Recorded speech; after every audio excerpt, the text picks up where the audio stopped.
दोस्तों, स्वागत है आपका हमारे YouTube चैनल पे। आज के इस वीडियो में हम लोग class 10 UP board chapter number 2 polynomial बहुपद उसको हम लोग एक ही शॉर्ट वीडियो में समाप्त करेंगे। अगर आपने इस पूरे वीडियो को शुरू से लेके अंत तक देख लिया तो इसकी गारंटी है कि आपका इस चैप्टर से एक भी टॉपिक का क्वेश्चन एग्जाम में नहीं छूटेगा। तो चलिए वीडियो को शुरू करते हैं। हमने क्या किया, इस पूरे चैप्टर को कि प्रत्येक क्वेश्चन को 4 टाइप्स में कवर किया है। हम बस 4 टाइप्स पढ़ेंगे और हमारा पूरा चैप्टर कवर हो जाएगा। तो पहले हम बात कर लेते हैं टाइप नंबर फर्स्ट में। देखिए, एग्जाम में टाइप नंबर फर्स्ट से बहुत ही आसान क्वेश्चन आता है। इसमें एग्जामिनर क्या करता है, 1 नंबर में इस क्वेश्चन को रखता है। तो टाइप नंबर क्वेश्चन 1 जो है बहुत ही आसान होता है। इसमें हमें क्या होता है, ये हमारा जो टाइप 1 है ये ग्राफ वाले क्वेश्चन होते हैं। इसमें आपको ऐसे ग्राफ दिखेंगे, एक एक्स एक्सिस और एक वाई एक्सिस। पहचानेंगे कैसे? जो ऐसे नीचे लेटा होगा वो एक्स एक्सिस होगा और ये जो खड़ा होगा वो वाई एक्सिस होगा। तो हम क्वेश्चन को करेंगे कैसे इसमें, जैसा कि इसमें प्रश्न कैसे आता है, इसमें आपको एक ग्राफ बनाकर दे देगा, बोल देगा कि एक बहुपद है पी एक्स, और ध्यान रखेंगे वहां पर शब्द यूज किया जाएगा पी एक्स। तो पी एक्स में मतलब एक्स की वैल्यू हमें देखना है, ठीक है। तो उसमें हमें क्या करना होगा, शून्यकों की संख्या निकालना होगा। अब देखिए, शून्यकों का संख्या का मतलब क्या होता है, इसमें जो x है, p के अंदर जो x है उस x की वैल्यू पूछता है। तो उसकी वैल्यू निकालने के लिए हम क्या करेंगे, ग्राफ को देखेंगे और ग्राफ को देख करके हम आसानी से निकाल लेंगे। जैसे कि अगर एक एग्जाम्पल ले लें, तो ये ग्राफ बना और हमसे पूछ लेगा कि इसमें बताइए कि px अगर कोई बहुपद है तो इसमें शून्य की संख्या दिखनी होगी। तो शून्य की संख्या निकालना बहुत ही आसान होता है। ग्राफ में अगर आपको ये जो एक्स एक्सिस है, अगर इस पे कोई लाइन टच करते हुए दिखेगा, ध्यान रखेंगे ये जो वाई एक्सिस है इसको छोड़ के अगर एक्स्ट्रा लाइन टच करते हुए आपको दिख जाए तो वही उतने ही शून्य हो जाएंगे। जैसे कि अगर यहाँ पर ये एक्स एक्सिस है तो इस एक्स एक्सिस में इस वाई को छोड़ना है। इस एक्स एक्सिस में ये वाली जो एक्स्ट्रा लाइन खींची गई है, तो क्या इस एक्स एक्सिस को कहीं टच कर रहा है? कहीं भी टच नहीं कर रहा, देख लीजिए। तो यहाँ पर शून्य की संख्या कितनी हो जाएगी, 0 हो जाएगी। अगर हम इस ग्राफ में देखेंगे तो इस ग्राफ में ये रहा एक्स एक्सिस और ये एक्स एक्सिस को केवल एक जगह पे टच कर रहा है, इसीलिए इसमें शून्यकों की संख्या कितनी हो जाएगी, 1। अब इसमें बात कर लेंगे, यहाँ पर एक्स एक्सिस को ये एक जगह, 2 जगह, 3 जगह, 4 जगह, तो 4 जगह टच कर रहा है, इसीलिए इसमें शून्यकों की संख्या हो जाएगी 4। अब इसमें ध्यान रखेंगे, ध्यान रखना है टच करना हो या काटना हो। देखिए, यहाँ पे टच करते हुए आगे निकल जा रहा है और यहाँ पे केवल टच कर रहा है, तो चाहे वो टच करे चाहे वो काटे, ध्यान रखेंगे एक्स एक्सिस को। तो यहाँ पर ये एक बार टच कर रहा है, 2 बार कर रहा है, 3 बार कर रहा है, तो यहाँ पर शून्यकों की संख्या कितनी हो जाएगी, 3 हो जाएगी। तो एग्जामिनर इससे अगर प्रश्न पूछेगा तो आप बेहद आसान तरीके से कर सकते हैं और इससे एक भी नंबर आपका एग्जाम में नहीं छूटेगा। अगर कोई भी डाउट हो तो आप कमेंट में कर सकते हैं। हम लोग बढ़ जाते हैं अगले टाइप पे।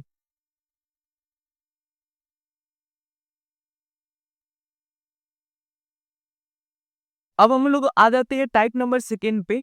टाइप नंबर 2 है शून्य ज्ञात करना और सत्यता की जांच। ये ध्यान रखिएगा, ये वाला टाइप एग्जामिनर का सबसे फेवरेट टाइप है। तो इसमें हम लोग क्या करेंगे, एक द्विघात बहुपद देगा हमको और बोलेगा इसका शून्य ज्ञात कीजिए। शून्य का मतलब इसमें जो x है उसका मान, इसमें अधिकतम पावर 2 है इसीलिए इसके 2 शून्य निकलेंगे। तो शून्य ज्ञात कीजिए और शून्य के बीच में रिश्ता निकालिए, रिश्ता निकाल कर उसको वेरीफाई कीजिए। तो वेरीफाई करने वाले प्रश्न आएंगे और ये एग्जामिनर का सबसे इंपॉर्टेंट टॉपिक होता है। तो इसको हम कैसे करेंगे, जैसे एक द्विघात समीकरण को सॉल्व करने के लिए हम क्या करते हैं, पहले तो हम द्विघात समीकरण का स्टैंडर्ड फॉर्म देखेंगे। तो वो होता है A x square plus B x plus C, इस फॉर्म में होता है। तो उसमें एक्स स्क्वायर के सामने लिखा रहता है उसको ए, और ये जो इधर किसी भी संख्या के साथ एक्स वाई जेड के साथ नहीं होता उसको हम अचर पद कहते हैं। तो हम सबसे पहले ए इंटू सी करते हैं। ए का मतलब यहाँ कुछ नहीं लिखा है यानी 1, और यहाँ पे माइनस का 8, तो मल्टीप्लाई करेंगे तो कितना आ जाएगा, माइनस का 8। अब हम क्या करते हैं कि माइनस 8 को देखते हैं और यहाँ पे इस -2 को देखते हैं। तो हमें क्या करना है, -2 को ऐसे तोड़ना है कि गुणा करने पे कितना हो जाए, -8 हो जाए। यानी गुणा करके हमें -8 लाना है और जोड़ घटा के हमें -2 लाना है। तो अगर आप क्या करेंगे, 4 का गुणा हम 2 में करेंगे तो वो 8 हो जाएगा, लेकिन ध्यान रखना है हमको कितना लाना है, -8 लाना है। तो हम क्या करेंगे, यहाँ पर एक्स स्क्वायर, इस 2 को हम क्या करेंगे, ये जो 2x लिखा है इसको हम लोग -4x और +2x में तोड़ लेंगे। ध्यान रखेंगे इसी 2x को हमने 4x और 2x में तोड़ा। कैसे तोड़ा है? यहाँ पे 4x में से अगर हम 2x घटाएंगे तो माइनस का 2x हो जाएगा, और -4 का गुणा 2 में करेंगे तो 8 हो जाएगा, और ये माइनस का 8 लिखा हुआ है। फिर हम डबल जोड़ा बनाते हैं दोनों का, तो इन दोनों में अगर देखेंगे तो x कॉमन दिख रहा है, यहाँ से x कॉमन हो गया तो एक बार x बच गया, और यहाँ से x कॉमन हो गया, केवल 4 बच गया। अब इसमें से वही संख्या कॉमन लेते हैं ताकि ये इतना बन जाए। तो इसमें से अगर हम 2 कॉमन लेंगे तो यहाँ पे x दिखेगा, और यहाँ पे हमको 2 से 8 कटेगा 4 बार में। कॉमन लेने का मतलब होता है नीचे भाग देना, ठीक है। तो यहाँ पर ये देखिए दोनों सेम दिख रहा है, तो इसको हम कॉमन ले लेंगे तो यहाँ से बचेगा x और यहाँ से बचेगा 2। अब हमें क्या करना है, शून्यक निकालना है। तो हम क्या करते हैं, सबसे पहले इसका गुणनखंड कर लेते हैं। गुणनखंड हमारा ये और ये आ गया।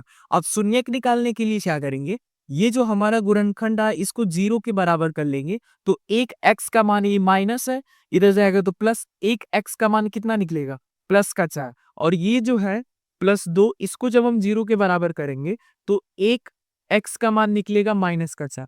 ये द्विघात समीकरण है, तो एक को हम अल्फा मान लेंगे, एक को हम बीटा मान लेंगे, ठीक है। मान लेंगे, माना ये अल्फा है और ये बीटा है। तो ये हमारा शून्यक निकालने का तरीका। तो हमारे प्रश्न का एक जो पहला क्वेश्चन पूछा है शून्यक ज्ञात करना, वो आसानी से हम ऐसे निकाल सकते हैं। फिर अब बात आ जाती है सत्यता की जांच। तो सत्यता की जांच कैसे की जाती है?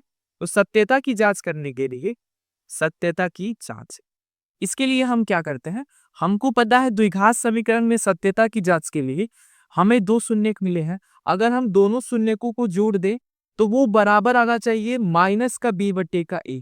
माइनस का b का मतलब क्या होता है, x के सामने ये जो x है, x का गुणांक होता है, x का गुणांक माइनस का, और a का मतलब होता है x स्क्वायर का गुणांक, x स्क्वायर का गुणांक, ठीक है। तो यहाँ पर अगर हम सत्यता की जांच करेंगे तो उसके लिए हमें 2 कदम उठाना पड़ेगा। पहला कदम में हम दोनों शून्यक को जोड़ दीजिए। अगर हम दोनों शून्यक को जोड़ेंगे तो वो बराबर आना चाहिए इस द्विघात बहुपद की माइनस की b बटे के 1 के। अगर बराबर आएगा तभी हम रिश्ता वेरीफाई कर पाएंगे, अगर बराबर नहीं आया तो रिश्ता हम रिजेक्ट कर देंगे, यानी जो हमने शून्यक निकाला है वो हमारा 100% गलत है। तो दोनों साइड बराबर आना चाहिए। देखिए एक शून्यक हमने निकाला है अल्फा का मान 4, प्लस एक शून्यक निकाले हैं हमने माइनस का 2। तो माइनस वाला अगर प्लस के साथ होता है तो हम ब्रैकेट में लिख रहे हैं, बराबर ये माइनस हो गया। v की वैल्यू अगर ध्यान से देखेंगे तो यहाँ b की वैल्यू इसमें देखिए, इस द्विघात बहुपद में, इसमें मैं लिख देता हूँ a की वैल्यू कितनी है, 1 है, v की वैल्यू कितनी है, -2 है, और c की वैल्यू कितनी है, -8 है। देख लीजिए ये c है और ये उतना है, ठीक है।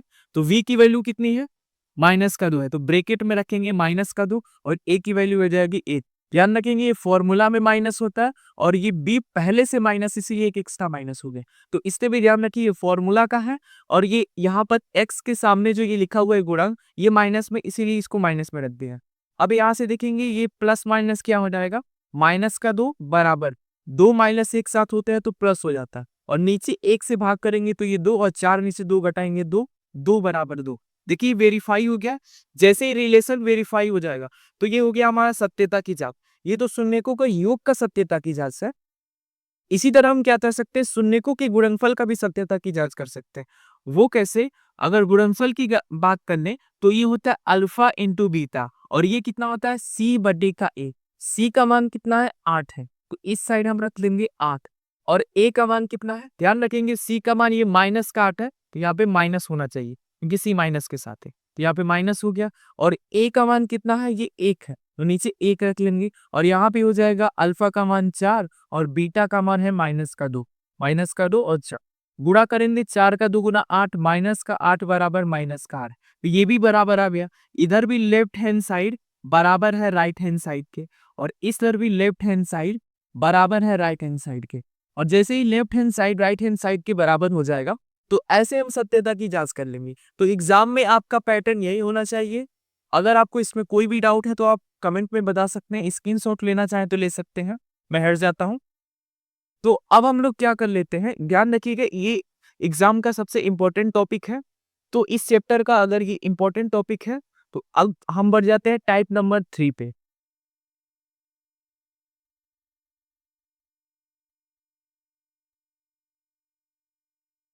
अब हम टाइप नंबर 3 पे बात कर लेते हैं। टाइप नंबर 3 है शून्यक से बहुपद निकालना। देखिए शून्यक से बहुपद कैसे हम लोग निकालते हैं, यहाँ पे हमको दो शून्यक दे देगा पहले से, या तो शून्यकों का योग दे देगा या तो हमें शून्यक दे देगा। जैसे मान लीजिए यहाँ पे दो टाइप्स के क्वेश्चन बन सकते हैं। जैसे आपको दे देगा कि एक द्विघात बहुपद है जिसकी पहला शून्यक एक अल्फा का मान दे देगा -2, और मान लीजिए बीटा का मान दे देगा अपना 4, कुछ भी ले सकते हैं, -2 और 4 दे देगा, और बोलेगा कि द्विघात बहुपद ज्ञात कीजिए। तो देखिए जब भी शून्यक दे दे और द्विघात बहुपद निकालना हो तो हम क्या करते हैं, उसके लिए एक पैटर्न होता है, एक फॉर्मूला होता है। फॉर्मूला आप लिखना चाहे तो लिख सकते हैं। फॉर्मूला क्या होता है हमारा, ये होता है यहाँ पे एक्स स्क्वायर लिखते हैं, यहाँ पे माइनस लिखते हैं। एक्स स्क्वायर इसलिए लिखते हैं क्योंकि ये द्विघात बहुपद के शून्यक है, और यहाँ पर क्या होता है दोनों शून्यक को जोड़ देते हैं, ठीक है। और उसके बाद यहाँ पे एक्स लिखते हैं, फिर यहाँ माइनस है तो यहाँ प्लस लिख देते हैं, और इसी दोनों शून्यकों को यहाँ पे गुणा कर देते हैं। तो यहाँ पे अब आप बस मान रख दीजिए, यहाँ पे हम अल्फा का मान -2 रखेंगे और बीटा का मान 4 रख देंगे, यहाँ पे x हो जाएगा प्लस अल्फा का मान -2 और बीटा का मान 4।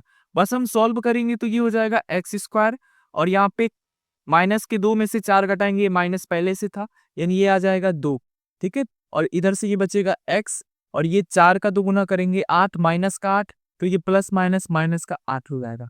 तो इस तरह से अगर हमको ये शून्यक दिए होंगे तो हम क्या कर सकते हैं, एक द्विघात बहुपद इस फॉर्मूले से निकाल सकते हैं। तो ये था टाइप नंबर 3 में से पहला, और इसी तरह दूसरा भी इसमें आता है। दूसरा कैसे पैटर्न पूछेगा, आपको शून्यक नहीं देगा, आपको शून्यकों का योगफल दे देगा। क्या बोल देगा कि शून्यक का योग दे दिया है हमको 4, और हमको शून्यक का गुणनफल दे दिया है, गुणनफल दे दिया है 5, और हमसे बोल देगा इससे आप क्या कीजिए, द्विघात बहुपद को निकालिए। तो जब भी ऐसे पूछेगा तो हमें पता है यहाँ पे एक्स स्क्वायर होता है, और यहाँ पर शून्यकों का योग होता है, और यहाँ पे एक्स और प्लस यहाँ पे शून्यकों का क्या होता है, गुणनफल होता है। तो यहाँ पर एग्जाम में आप ध्यान दीजिएगा, वो हमको शून्यकों का योग दिया है कि शून्य दिया है। जब शून्य दिया है तो हम इस तरह करेंगे, और शून्यकों का योग दिया है तो हम इस तरह करेंगे। तो बस यहाँ पे एक्स स्क्वायर रख देंगे। अब यहाँ पर शून्यकों का योग कितना है, 4, तो ये 4x प्लस शून्यकों का गुणनफल कितना है, 5, तो यहाँ पे हो जाएगा 5। तो इस तरह से हम क्या कर सकते हैं, एक द्विघात बहुपद को शून्य की सहायता से या शून्यकों की योग की सहायता से हम द्विघात बहुपद को प्राप्त कर सकते हैं। इस टाइप में भी बहुत आसान है, बस आप फॉर्मूला ध्यान रखिए, और फॉर्मूला से आप बस 2 कैटेगरी पे ध्यान रखिएगा, इन दोनों कैटेगरी से एग्जाम में प्रश्न आते हैं। अब हम बढ़ जाते हैं क्वेश्चन नंबर या टाइप्स नंबर 4 पे।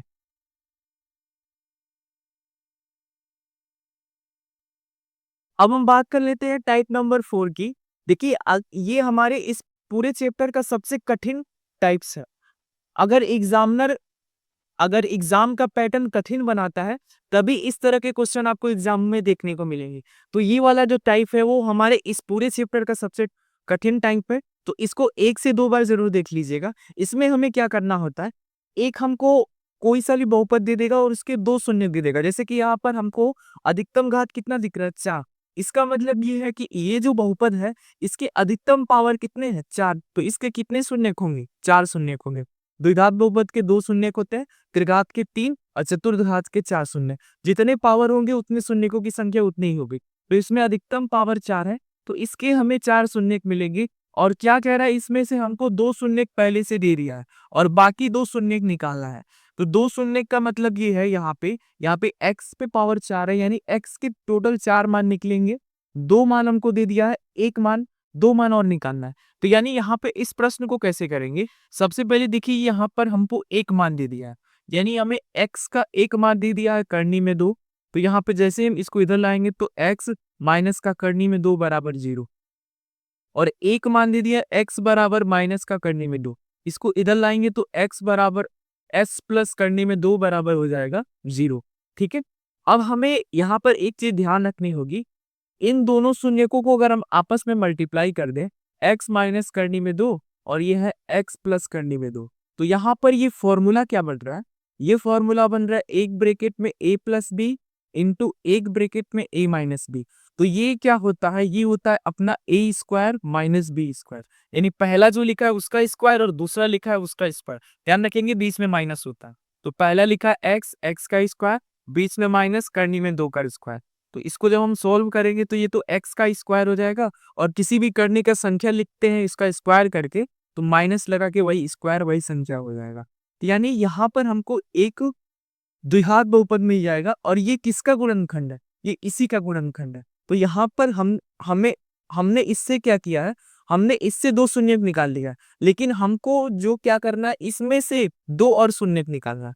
तो अगर हम इसको इसी से भाग दे दे, ध्यान रखेंगे, पैटर्न ध्यान रखिएगा, दो शून्य दिया रहेगा, दोनों शून्य को हम क्या करेंगे, दोनों x के मान है, तो दोनों को x के मान से हम क्या करेंगे, एक द्विघात समीकरण निकालेंगे। कैसे निकालेंगे, हमने जैसे यहाँ निकाला वैसे निकालेंगे। अब इसी द्विघात समीकरण को हम इसमें भाग देंगे। भाग क्यों देते हैं, क्योंकि ये चतुर्घात समीकरण है, इसको सॉल्व करने का पता हमको नहीं पता कि ये कैसे सॉल्व किया जाता है, हमारे सिलेबस का भी नहीं है। लेकिन जैसे ही हम इसको भाग करेंगे इसमें, तो ये थोड़ा और छोटा हो जाएगा, ये द्विघात समीकरण में बन जाएगा, बदल जाएगा। तो उसको हमें क्या करना होगा, इस वाले संख्या से इसमें भाग देना होगा। यानी हम एक्स स्क्वायर माइनस 2 से इस पूरे बहुपद में 2x पे power 4 minus 3x cube minus 3x square plus का 6x माइनस का 2, इसमें हम लोग भाग करेंगे। भाग करने का हमारा पैटर्न क्या होता है, देखिए ध्यान से, यहाँ पर अधिकतम पावर 4 है और यहाँ पे अधिकतम पावर 2 है। यहाँ पे 2 लिखा है, यहाँ पे कुछ नहीं लिखा, तो हमें यहाँ पे 2 तो लिखना पड़ेगा। 2 घात है, 2 घात और चाहिए, 2 घात और ले लीजिए। इसका गुणा जब इसमें करेंगे हम लोग, ये हो जाएगा 2x पे पावर 4। बस हमें यहाँ पर वही मान रखना होता है, ताकि वो पहले से गुणा होके पहले के समान हो जाए, ताकि पहला अंक तो कट जाए, ठीक है। अब इसका जब इसमें करेंगे तो 2 दूनी 4 माइनस का 4, यहाँ पे एक सेकेंड यहाँ लिखते हैं, 2 दूनी 4 माइनस का 4, और ये हो जाएगा x पे पावर 2। लेकिन ये देखिए यहाँ पर ये जो है, तो इसको हम क्या करते हैं, इसी x स्क्वायर के बगल में लिख देते हैं, माइनस का 4 x पे पावर 2, और बाकी हम क्या करेंगे, चिन्ह बदल देंगे। ये प्लस है तो माइनस, ये माइनस है तो प्लस, ये तो कट जाएगा। ये देखिए 3 घात वाला नीचे 3 घात वाला नहीं है, तो इसको वैसे का वैसे उतार देंगे। इसको क्या करेंगे, 4x स्क्वायर में से 3x स्क्वायर घटा देंगे, क्योंकि ये प्लस है और ये माइनस है, तो घटने के बाद क्या बचेगा, केवल x स्क्वायर बचेगा। और यहाँ पे क्यूब था, इसको क्यूब बना लीजिए, ठीक है, x पे पावर क्यूब है, ठीक है। अब यहाँ पे हम पहले संख्या को बस ध्यान देंगे, माइनस का 3 है तो यहाँ पे हम माइनस का 3 रख लेंगे। 3 का गुणा इसमें लेंगे, हमको एक और x चाहिए तो एक और x शामिल कर लेंगे, तो ये हो जाएगा 3x पे पावर 3। लेकिन ध्यान देंगे माइनस है तो माइनस लगा रहने दो, माइनस का गुणा इसमें करेंगे तो ये प्लस हो जाएगा, 3 का दुगुना 6 हो जाएगा, और ये x हो जाएगा। बाकी जो ये सब है इसी को इसके बगल में उतार लीजिए, 6x माइनस का 2, ये भी उतारिए, ये भी उतारिए। अब इसको जब हम सोल्व करेंगे तो ये तो प्लस हो जाएगा, ये तो माइनस, ये तो कट जाएगा, ये तो एक्स स्क्वायर और ये एक्स पावर है, तो एक साथ नहीं होंगे, एक्स स्क्वायर को अलग कर लीजिए, इसको इसके साथ सॉल्व कीजिए, तो ये तो कट जाएगा, ये क्या बचेगा, माइनस का 2 बचेगा। अब जब आगे इसको सॉल्व करेंगे तो ये एक्स स्क्वायर है और ये पहले से एक्स स्क्वायर है, तो बस हमें एक से अगर गुणा कर दें तो एक से गुणा करेंगे तो ये एक्स स्क्वायर होगा, और इसका इसमें माइनस का 2, बस हम चिन्ह बदलते हैं, ये माइनस ये प्लस, ये पूरा का पूरा कट गया। कट इसलिए गया क्योंकि ये जो हमने शून्य को दिया था ये इसी बहुपद का है, तो इसी बहुपद इसी शून्य की सहायता से हम जब एक बहुपद बनाए हैं तो ये बहुपद इसी का भाग है, इसीलिए इसमें भाग देने पे ये कट जा रहा है, ठीक है। तो कटने के बाद ये जो हमारा ये भागफल आया है, अब हम इस भागफल का ही गुणनखंड कर देंगे। भागफल कितना है हमारा, 2x स्क्वायर माइनस का 3x प्लस का वर्ग। अब ये देखिए एक द्विघात बहुपद बन गया है, तो पैटर्न ध्यान रखिएगा, एग्जाम का अगर इस चैप्टर से अगर ये प्रश्न आएगा तो इसको ऐसे आसानी से सोल्व करेंगे। हम पहले जो शून्य दिया होगा उससे एक बहुपद बनाएंगे, अब ये जो बहुपद है इसी का भाग है, तो इसमें हम भाग देंगे, तो भाग देने के बाद यहाँ पे देखिए इसका एक भागफल आया। अब ये भागफल द्विघात बहुपद है, तो इसको सॉल्व करना है तो a इंटू सी करते हैं, a का मतलब 2 है और c का मतलब 1 है, तो 2 एक कम कितना हो गया, 2। अब यहाँ पे 3 को हम ऐसे तोड़ेंगे कि गुणा करने पे कितना आ जाए 2, और जोड़ने घटाने पे कितना आ जाए माइनस का 3। तो इस 3 को अगर हम गुणा करना चाहें, बदलना चाहें, तो हम लिख सकते हैं माइनस का 2x और माइनस का h, क्योंकि 2 का गुणा 1 में करेंगे माइनस माइनस प्लस 2 हो जाएगा, और -2 और x माइनस की और प्लस का a, इन दोनों में अगर कॉमन लेना चाहें तो हम 2x कॉमन ले सकते हैं, 2 से 2 खत्म, x से x खत्म, 1x बच गया, और ये तो पूरा खत्म, 1 बच गया। यहाँ इन दोनों में अगर -1 कॉमन ले लें तो माइनस से ये प्लस हो जाएगा और ये प्लस से ये माइनस हो जाएगा, ठीक है। तो अब देखिए ये दोनों सेम दिख रहे हैं, यहाँ हो जाएगा x माइनस 1 कॉमन ले लेंगे, यहाँ बचेगा 2x माइनस का 1। अब हम शून्य निकालते कैसे हैं, दो गुणनखंड मिल रहा है, तो एक बार इसको हम क्या करेंगे, 0 के बराबर करेंगे, तो x का मान निकलेगा, ये इधर जाएगा प्लस का 1। और एक बार 2x माइनस 1 को 0 के बराबर करेंगे, तो पहले इसको भेजेंगे तो ये आ जाएगा प्लस का 1। अब 2 को भेजेंगे तो ये 1/2, तो हमारे 2 और शून्यक निकल गए। ध्यान दीजिए, ये पहले से 2 शून्यक थे, अब हमने 2 नए शून्यक निकाल लिए, एक प्लस का 1 और एक 1/2। तो इस तरह से हम क्या करते हैं, इस पूरे क्वेश्चन को अगर एग्जाम में ऐसे क्वेश्चन आएगा तो हम ऐसे सॉल्व करेंगे। देखिए, ये इस चैप्टर का सबसे कठिन क्वेश्चन था, तो एग्जाम में जब ये पैटर्न आएगा तो कठिन पेपर आएगा, तभी ऐसा पैटर्न आएगा। तो इस क्वेश्चन को हम ऐसे सॉल्व करेंगे। कोई भी डाउट हो तो आप क्या कर सकते हैं, कमेंट में कर सकते हैं, हम हट जाते हैं। आप स्क्रीनशॉट लेना चाहें तो ले सकते हैं। इजी था क्वेश्चन। अब इसी तरह से हम क्या करेंगे, अगले चैप्टर में अगले क्वेश्चन को टाइप वाइज ऐसे ही पढ़ेंगे। तब तक के लिए धन्यवाद। अगर आपको वीडियो अच्छा लगा हो तो लाइक, शेयर एंड चैनल को सब्सक्राइब करना मत भूलिएगा। मिलते हैं अगले वीडियो में।